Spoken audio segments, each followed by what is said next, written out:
space. I need you standing here. Thank you very much. This next guest proves that robots can indeed love. That robots do have emotions. He said unsexy. And that robots can embarrass themselves in public when they listen to their heart. Ladies and gentlemen, to cure your hangover this morning, we're going to give you a wee bit of scotch. Ladies and gentlemen, it's Ruth Connell. Got a black magic woman. She's a black magic woman. She's a black magic woman. Got me so blind that I can't see. Keep it together, Mike. Keep it together, Mike. That she's a black magic woman and she's gonna make a devil of Mike. Mike! Hold it together, Keep the Mike. bass line going, Mike. You're still playing the right bass line. It's a miracle.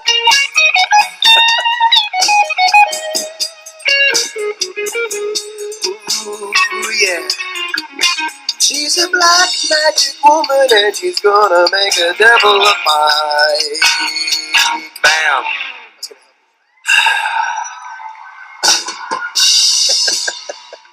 You know what?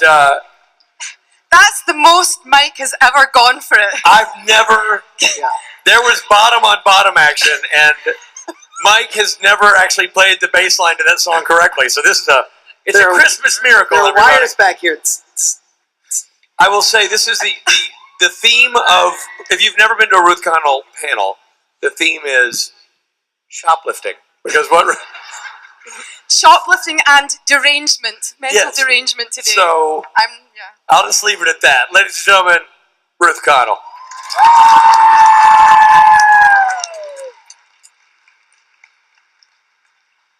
His face just genuflected. Hello. How are you? I remember this convention from last year. Now, that might sound like nothing, but for my brain today, in the adult state it is a lot. I really, really remember this convention. You know, you do like a whole bunch. I just really, and I remember the Sunday. I remember it so clearly. How many of you were here last year that are here today? Thank you so much for coming back. I love you too. Where are you? Where are you? Who said that? It was a man's voice. Was that you, sir, in the yellow top? Where are you? Where are you? I told you I'm deranged today. Where are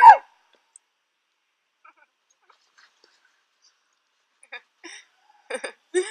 Love you too.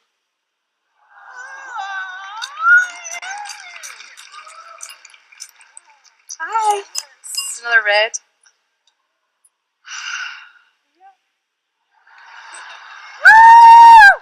I'm not going to fall for it twice. This is normally when I catch people out still sleeping, or somebody's still in their mobile and not looking up. Like this girl here. Totally unaware I'm talking to her. What's in your phone that's more important than me? Boys, let me see, who did you just text? What did you say? Okay.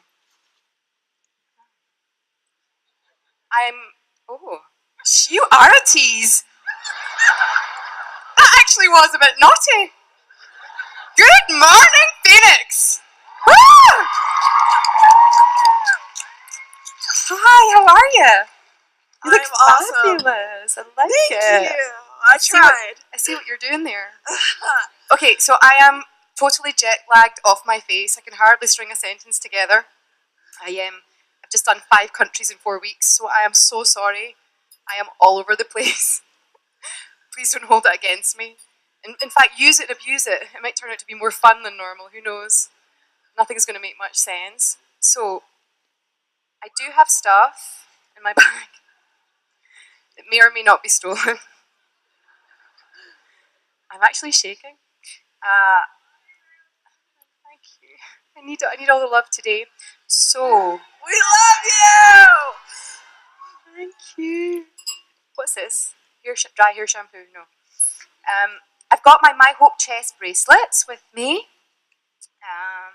So I'll just do this bit just now, get over with, and you can ask me some tricky questions.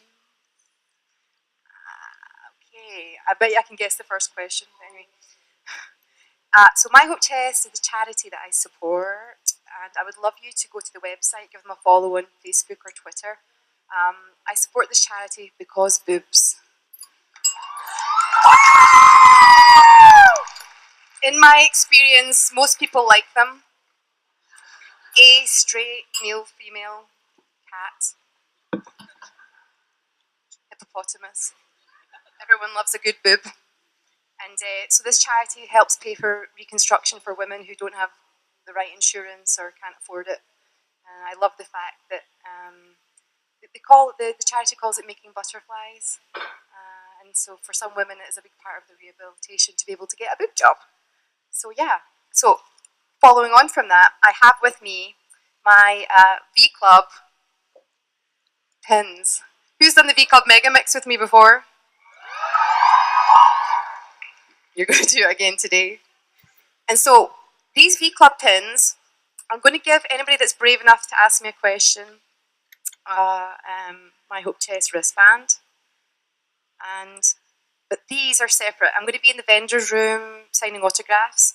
And what to do is, if you go to My Hope Chest and make a $10 donation, I give you one of these. You show me your receipt. Now, I bought these V Club pins at my own great expense.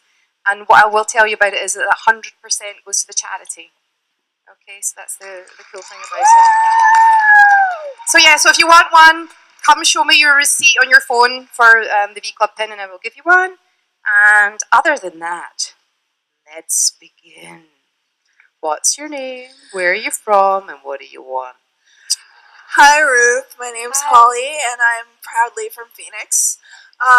Did you say you're probably from Phoenix or proudly from Phoenix? Proudly. Proud. That's good. It's good to know where you come from. I had a theory that I wanted to ask you about. I think that Rowena could have been abused by Crowley's dad, and when he was born, she was afraid that he would turn out like him. And initially, she did love him, but she buried it under hate because she thought that someone would use him against her. Have you thought about being a writer? I am. I write a ton of Crowley and Rowena fan fiction every day. So, thank you. Thank you so much. Thank you. Wow. That was not the first question I would have guessed. I'm not quite sure I'm ready for it, to be honest. And I just realised I don't think I have hotel soap to give you. I think I made an error this morning. I think I made a blinding error. Oh dear. I can give you a piece of chewing gum though. That's the next best thing. I like to unpack my mini suitcase on the stage with me as I go.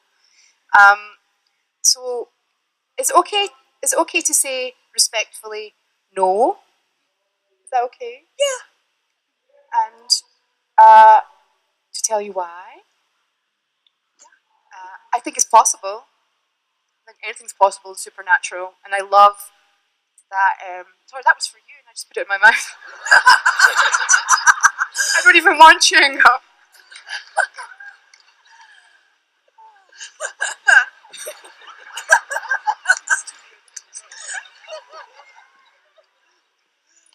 Somebody help me. Somebody help me. Jeez. What I loved about the scene where I'm walking and talking at the same time and holding out a piece of chewing gum. We've all got fresh breath up here answering the questions. The scene where I got to explain to Crowley why I couldn't love him, because I was under the duress of a spell. And what I loved about that was I'd been holding backstories in my head, as I do, for all the different facets of Rowena's personality and choices. And I love the fact that without having a discussion with the writers, they wrote what I already had imagined. She was this poor, came from nothing. That's what I always thought about her, which is why I used to play with a really rough Scottish and then, the more telephone voice. And because I thought she's come from nothing. This is a woman who's come from the poorest arsehole end of Edinburgh, or wherever it is, and she's made herself into what she is, and she had a relationship with a wealthier guy who was older, and he lied to her. He said he loved her, and then she's left basically a pregnant single mom, right? I think she really loved him. And what if when your baby's born, he just looks like the man who broke your heart, right? That's what I. Does that make sense compared to what you've seen in the show? But so there was an abuse of probably power and class within that. And I think that's why Rowena's so upwardly mobile and aspirational. Am I still making sense? I'm still stringing words together, and they're making sense. Awesome! Yay me! Thank you. I really love the depth of your question, and I by no means null and void it. I think whatever it pulls out for you, and also who knows in future what we do find out, and that's what I love about Rowena. Somebody could say something in a future episode where you find that detail out. Yeah. So thank you so much. Thank you. Bye. How are y'all doing? Yay! Saturday people! Rich doesn't say that, he just says Friday people, right? There's just Friday people. There's not Saturday people, are there? There is? Saturday people! Thanks, Lynn. Being straight. Hello, darling. What's your name? Where are you from? What do you want? My name's Madison. I'm from Tucson, just a bit south of here. Yeah, you all know how it sucks. And my question's probably the guessable one of, when you saw how Rowena died and the fact that she was dead, how did you feel? This was my guess of the first question. So I was one off. Okay, so this is on stage, isn't it? This is why I'm nervous as well. What you're seeing on the screens is going out live on stage, is that right? Who's here that knows? Yeah. I'm looking for Lua. So where did I look? Where's the cat? There you are! Is that you? Hi! Thanks for joining at home. I'm coming over. I'm going to get a close-up of my pores. I'll get your question in just a second.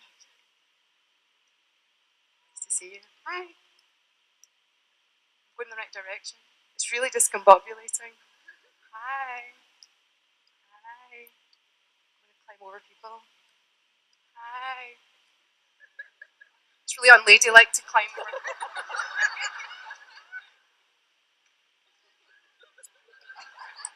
Thank you, sir. There's a gentleman right there. Hi. Thanks for watching. I'm really nervous because you're there. That's the truth, but I'm doing my best. And I'm all over the place. Bye. Don't hold it against me. Hi, how are y'all doing? Yeah. Hi, you're late. Where have you been? My dad was asleep, so I didn't have a ride. You need to set his alarm. Get on it. Take your seat. Make yourself comfortable. Thanks. Nice to see you. Can't get the fans. Hi. I like your hat. Hi. How are you doing? There's lots of sunglasses over here. Is it like the light really bright over here? Oh, that's a good painting. I'll see that later, won't I? Hi. Hello. Can I adopt you? Really? You think I'd be a good mom? Really? Okay. Somebody's got issues. Hi.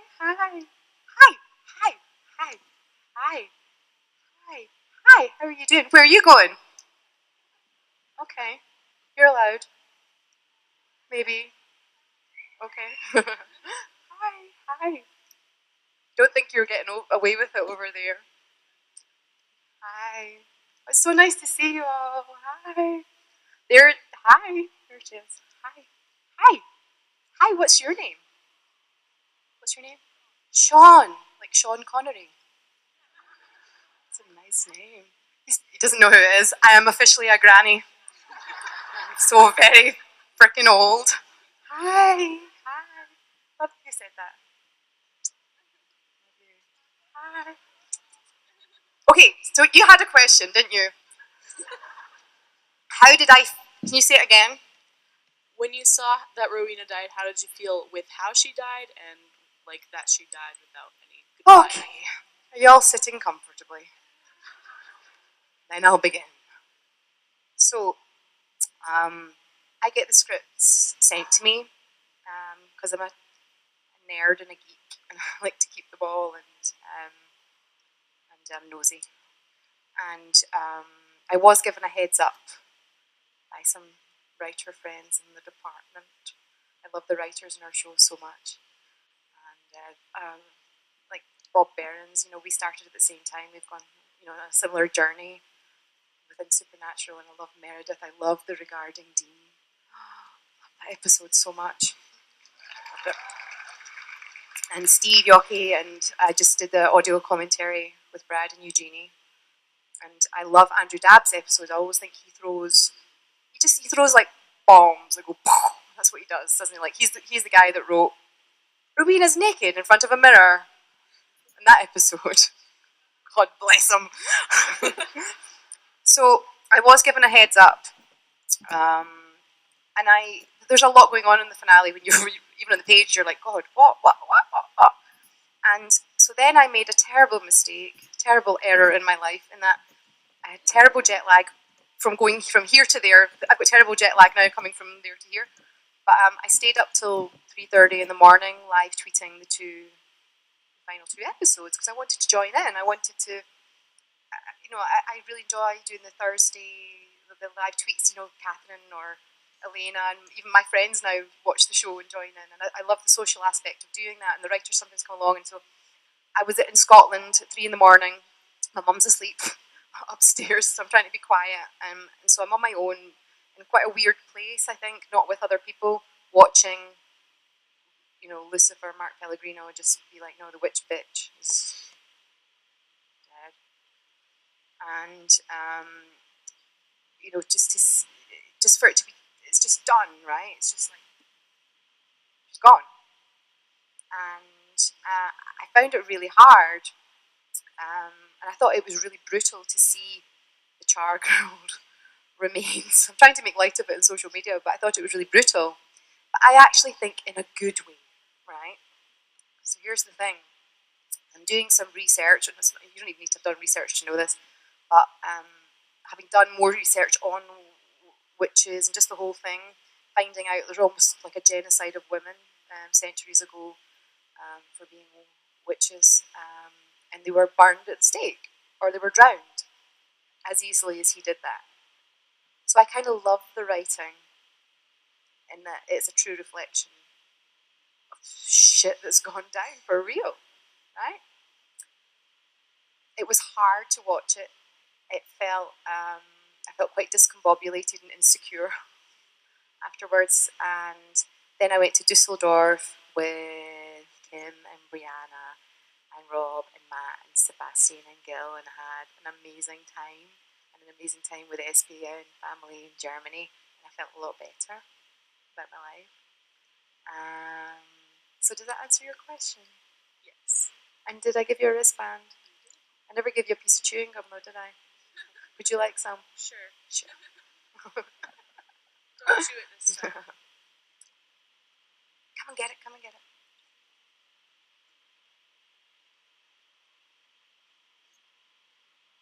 She got 4 bits.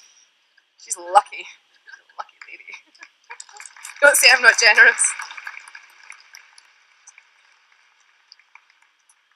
Oh, I know what I wanted to do. I'll be with you right in a second. You can just stand there getting more and more increasingly nervous. So what I wanted to do, as you know, Tim has had a touch of the stroke, as he said, and I wanted to make a little video.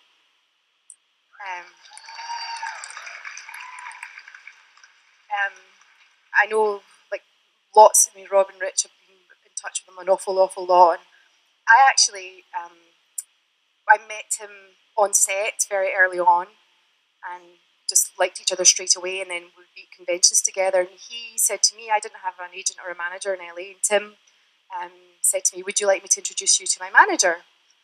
Which was lovely, and he introduced me to his manager. So I have the same manager as Tim because Tim was kind enough to do that for me. So I'm going to go and visit him next week. And I'd love to make a video of us going, hey Tim, we love you. Or something like that. Yeah? Okay, so what I'm going to do is, you have to do it this way, don't you? That's more professional. So I'm going to start like this. So you've got to do it quite slowly. You've got to go, hey Tim, we love you. And I'll just pan round and get you all. That sound okay?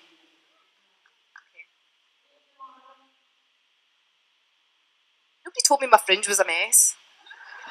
I'm on camera on stage. You told me my bangs were all over the place. Call yourself a friend.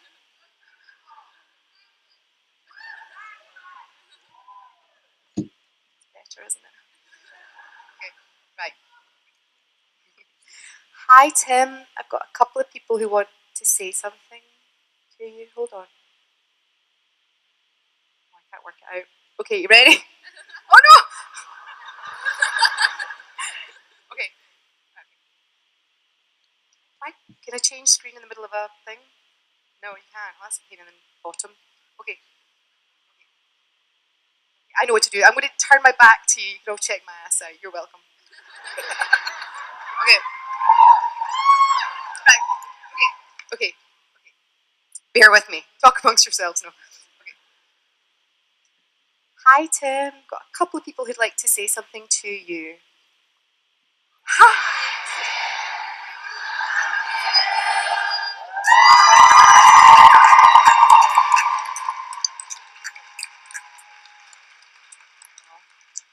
I think he'll enjoy that.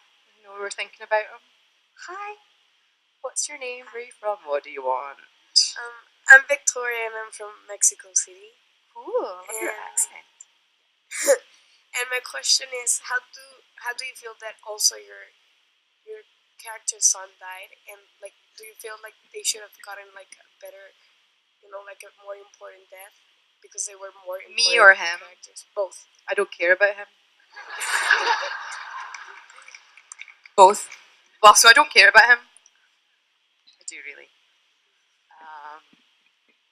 Well, as I said, I think just in my last response, I think what was fed back to me was that there's been an awful lot of people commenting on social media that don't normally comment. A lot of people have come and gone, Rowena deserved better. Can't believe she had an off-screen date. All that. So that's been very. That's cheered me right up. And I think that the writers are deliberate in their. I don't want to say offhand, but in the. Yeah, you're just fucking gone. Excuse my French. Sorry. You know what I mean? I think that's deliberate.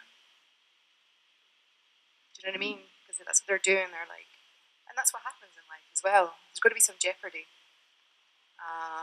And as for Crowley's death, I mean, it was kind of harakiri, really, wasn't it? Yeah. Oh, who said that? I know what you mean. She said I haven't seen that yet because I'm in a film called Harakiri. That's so sweet. I just meant the tradition of suicide. Question. That's so sweet. Hi.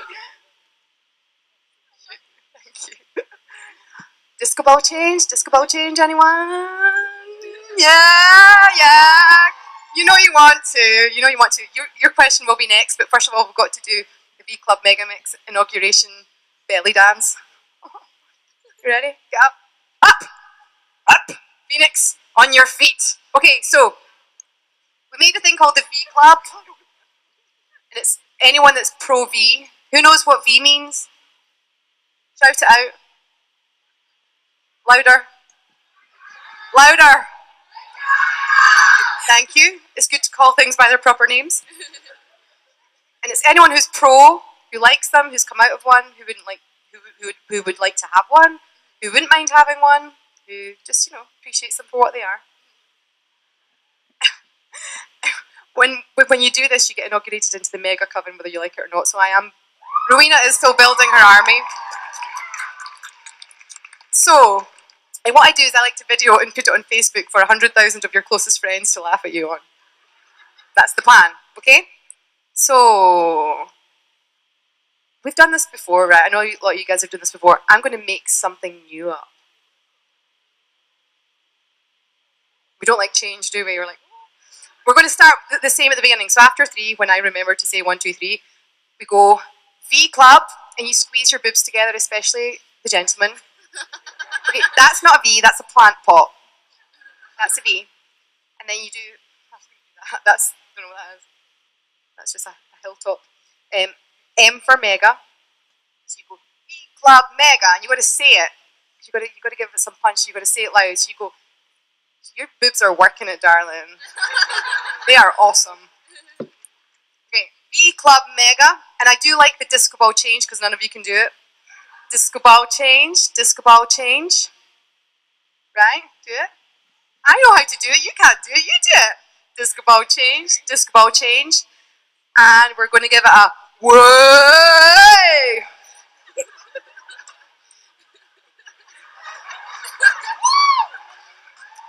I knew today was going to be a strange one. So elegant. I was a ballet dancer, don't you know? Way.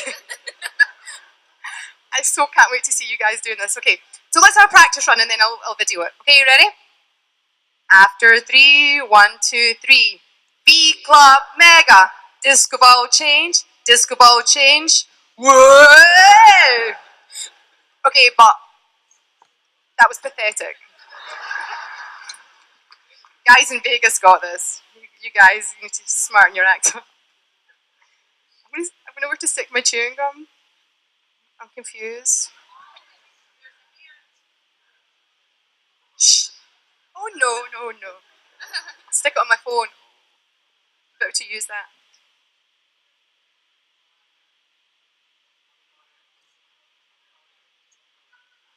On the podium!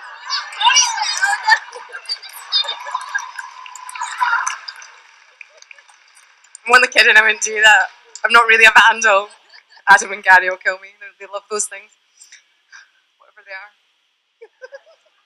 Okay. Oh, my phone, I need my phone. It's all going so well. Okay, so we're doing another practice, or are you just ready to go for it? Okay, so you need to give it laldi. Do you know what that means? Laldi, give it some. Give it some. Right. Video. Okay, you lovely buggers. We'll start here. I just hit my tooth with the microphone.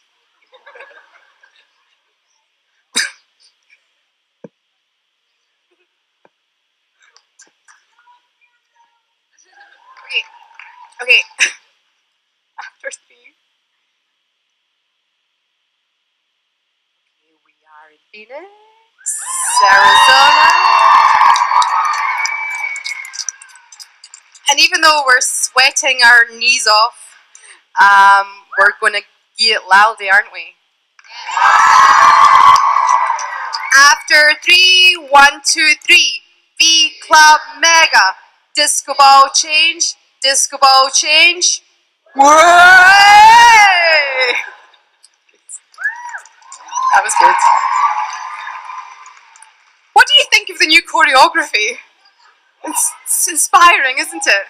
I think we need to do more of a lasso though, right? Yeah. Hi, darling. I'm sorry I've kept you waiting so long. That's okay. I tend to answer about 3 questions an hour, as you may have noticed. What's your name? Where are you from? What do you want? My name is Christy Lynn, and I'm from Phoenix. Yay! And this is a perfect segue into my question. So you have an amazing dance background. Yeah! If you could perform with any iconic dancer, who would it be and why? Carlos Acosta. He's hot. Thank you for your question. Oh, I grew up watching Martina Navratilova. No, she's a tennis player. So deranged. The Russian ballerina. Oh, I saw Baryshnikov in Coppelia in Edinburgh. love him. Have you seen the movie The Turning Point? So good. Margot Fontaine, the old school dancers. But Carlos Acosta is really hot. So that's my answer. He's the hottest ballet dancer probably on the planet. You know what I mean? Have you seen him? You need to look. YouTube that. Carlos Acosta. You'll thank me afterwards. He's so talented and beautiful and Cuban, right? Hot. Hi. How are you? Good, how are you? I'm not sure really. I'm unsure. How do you think I am? All right. Thanks. I'm the kind of person who needs to ask other people how I am. That's what it's come to. What would you like to ask? I wanted to know what you and Rowena's drinking choices. Oh yeah. So I have thought about that quite a lot. Thank you for your question. Thank you. So I drink a lot of tea now in my real life. My friend from drama college, Jo, she was a real tea Jenny, and I'm almost as bad as she is now. And I do think it's because I drink it in the show, and I relate to tea a lot more. It's one of those weird things. And I've had whiskey before in different scenes. And at one point, near the Werther project, near that episode when I was 1-to-1 with Jared, I asked for a pint of lager. I just wanted something really incongruous, the way that Crowley would have a martini with a pink straw. So I had a pint, like a stiff pint of lager. And as Ruth, there's nothing I don't drink. Gin, I find, 'cause that was the first drink I ever got drunk on when I was 13, and I can't smell it, can't bear it. Does anybody else have the same experience? Gives you the dry book. So, of a Saturday night special, I usually do a little bourbon, but it doesn't take much. I'm quite a cheap date, let me tell you. Yeah. So I think Rowena probably can hold her drink a lot better than I can. I'd say that's. You didn't ask that question, but I'm giving you that answer too. This is a bonus. Well, yeah, you and Rowena. Thank you so much. Thank you. Yes. How are y'all doing? Still with me? Still going strong. Thank you. How are you? Nice to see you. Hi. Hi, Red. What's wrong? It's me. It's not. The cord didn't jump up and bite me. It was me tripping. Hi. Hi. What do you want? I was wondering in the episode regarding Dean, how much of that was ad-libbed between Rowena and Dean, and how much of that was scripted? The words were pretty scripted. Everything else is us and John Badham. And that's my second nose bop I've got in. It's such a perfect little nose. So fucking perfect. I found out something else the other day. I found out he even gambles perfectly. He didn't even lose at gambling, Jensen. He's got perfect eardrums, Jensen. I say this often, it's like looking into the sun. He's so perfect. It's very distracting when you're trying to remember lots of lines. And you're not supposed to like him very much, really, but you kind of do. Tie him up in a dungeon, some kind of... I'm just going to get this. I love the boys so much. I've not seen them in ages. And I'm going to jump on top of both of them tomorrow, whether they like it or not. Maybe on stage. No. So what was the question? How much of what went on between them was scripted or ad-libbed? So the movement we came up between ourselves during it. The script was a script I'd asked lots of questions about, because a lot of it had a lot of the backstory, and I wanted to make sure it was historically accurate, because I'm a pedant in that way. So yeah, all the movement was us, and I felt it was a really important bit where she's talking about her existential angst. Even God in the darkness, like the most powerful people in the universe, they're not happy. Like, what hope is there for anyone? What's the point of it all? And I just loved Jensen's performance so much. Jared's obviously.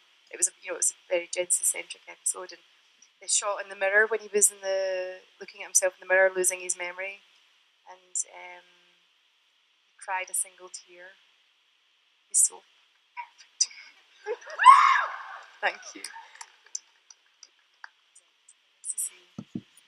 I like your dress. Love the colour. Blue. Thanks. I try my best, for these things. I come to dress up a little bit for you guys. I don't swan about in gowns all the time, I promise. You? What's your name? Where are you from? My name's Renee, and I'm from Phoenix. And my question. I love your hair. Thank you. Can I touch it? Yeah. Do people say that? I was wondering if there's one thing you could have done as Rowena on the show, but you didn't get to do, what it would be. I wanted a similar scene. Mark used to tell me about the scene where he was getting massaged. And I thought Rowena should have an exact mirror of his scene where she's got 4 strapping young men rubbing oil. That scene could take all day to film. Let's face it. But silliness aside, so Rowena's trajectory. I find that word really hard to say. I'm really pleased I just said it without stuttering. I'm not going to do it twice. That thing I just said, Rowena's arc. She wanted to get her own back and take on the Grand Coven and become the leader of the Grand Coven. That disintegrated, and there was a Mega Coven, and then there was a saving the world and just getting rid of the darkness. And in season 12, it was very much she just wanted to have some martinis with her Republican in her tennis club, and she kind of lost her big purpose, I felt. So what I would really love if Rowena was to come back would be for her to have the biggest, surest trajectory of revenge on Lucifer. Or, do you know what I mean? Like something. That's what's not happened. And I honestly, sincerely, no spoilers. I literally don't know. So you'll have to wait and see what happens.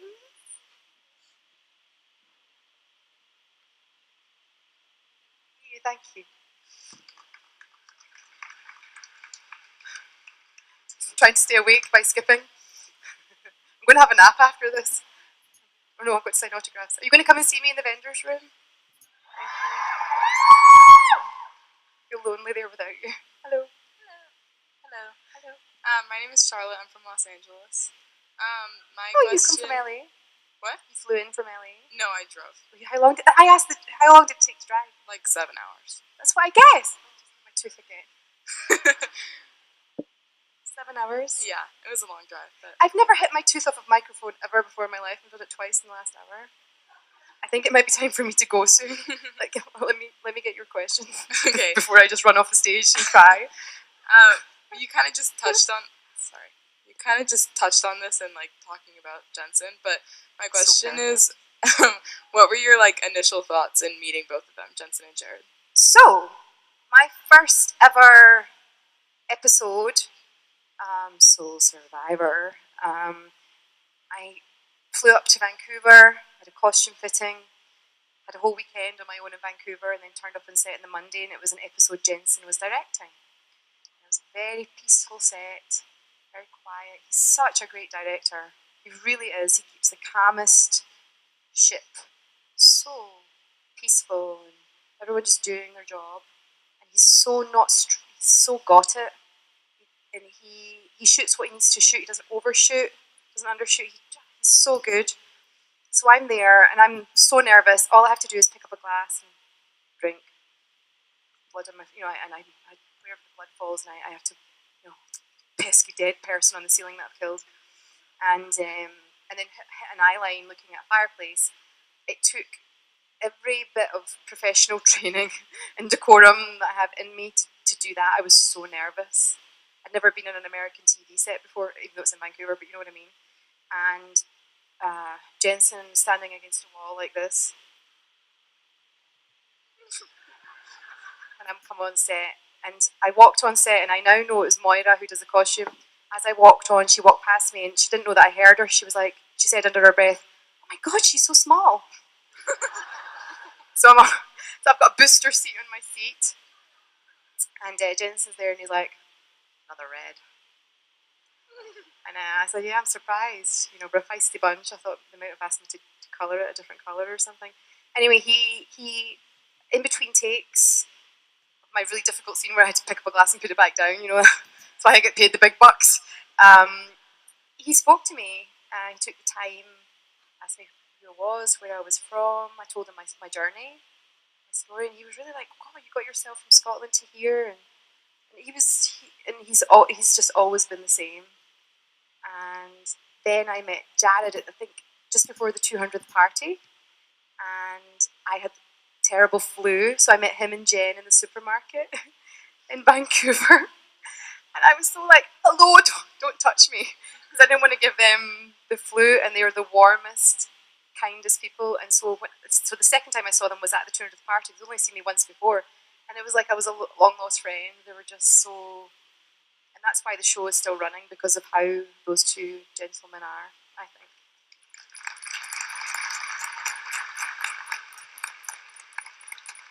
Thank you so much. Did I answer your actual question? I got so lost in my Jensen and Jared revere. Hi. Hiya. How are you? Good, thanks. How are you?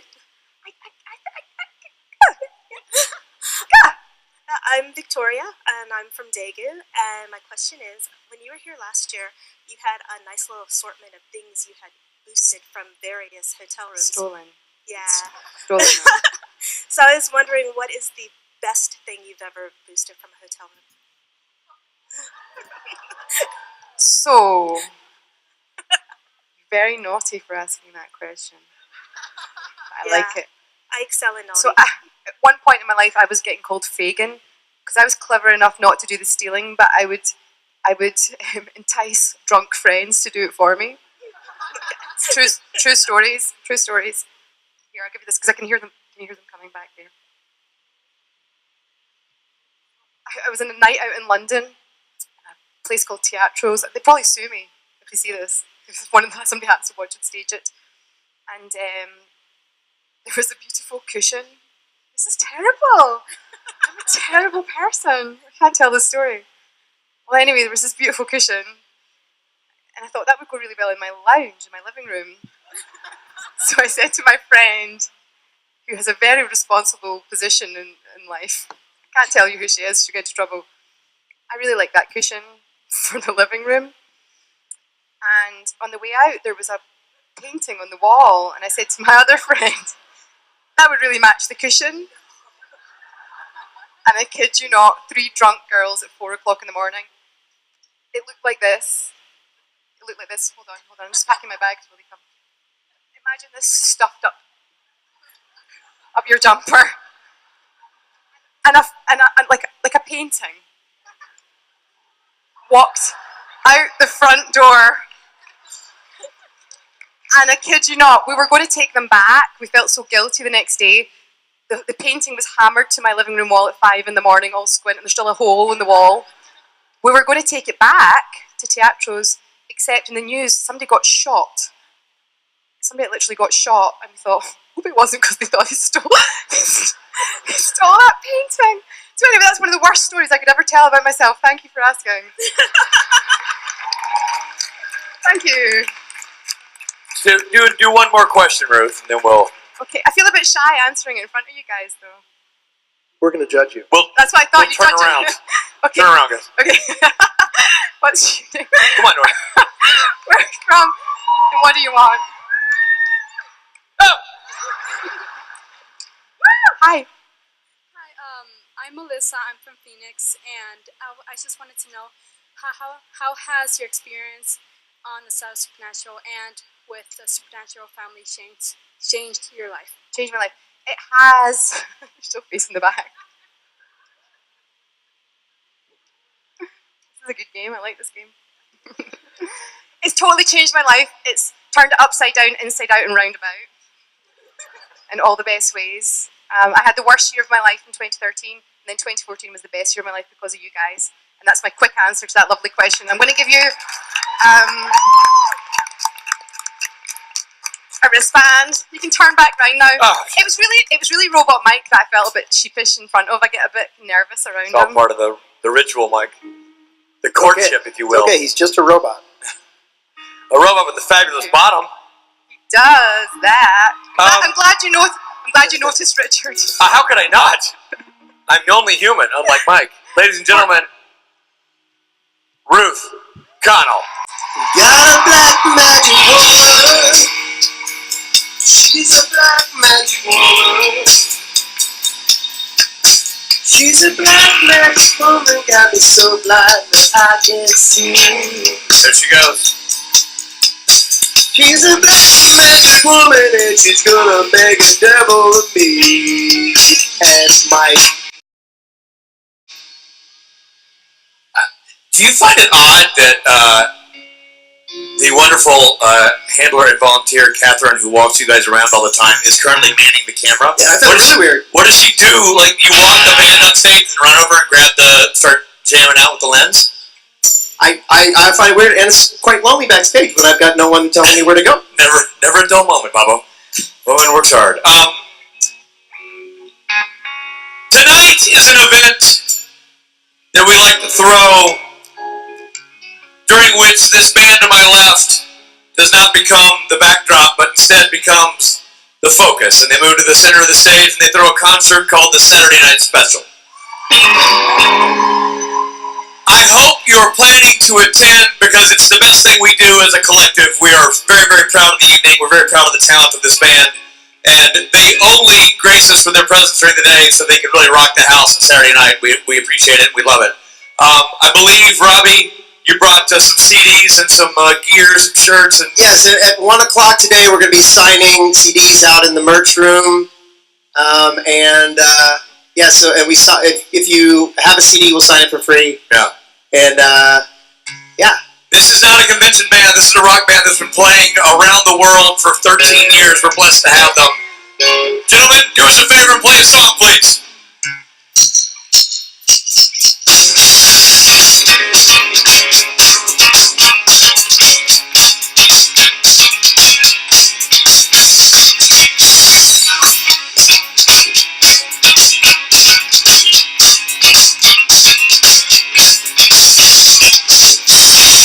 Make it through the flight, we just might win the fight. There's a light on inside your head. I wanna help you watch way.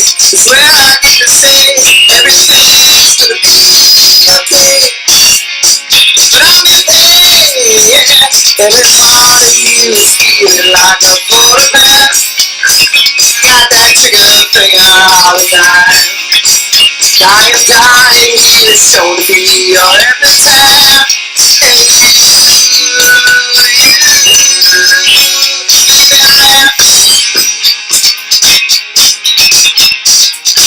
And there are worst in the world, and I be a little girl with the rocks inside her dick. If there's one thing I have learned, see my son to burn, it ain't nothing that I don't get fixed. Take your legs, yeah, every part of you is feeling like a photograph. I got that tickle finger all the time. I am dying to show to be your epitaph. And you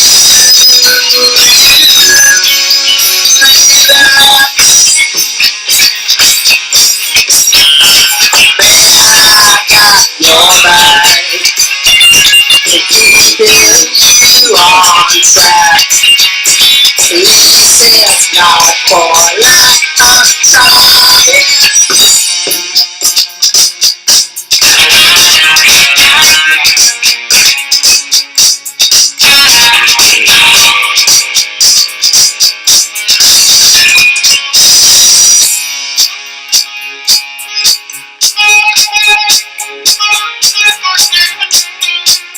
And this part of you is feeling like we're gonna crash.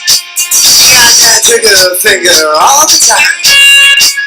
I am dying here to show to be your epitaph. Yeah.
Swain! Boys, before you unhook, great job. They'll be signing at 1 o'clock. They'll be performing tonight, performing their face-off. It's a great evening of music with a lot of great talented people who join you guys in fun, surprise ways, which I always like. Yes, lots of fun surprises tonight. We also have a couple new songs we're playing with people that we've never played before. Fabulous. I love it. Robbie, next up is an event that can only be described as a bloodbath. It's a scary confrontation of man and machine. They're ready to fight. Where the guns come off and the smiles go away, and this time it's personal, and you know what I'm talking about. It's a costume contest, right? You know what I'm saying? It's a costume contest. A full contest sport. It's a costume contest. Somebody's gonna die.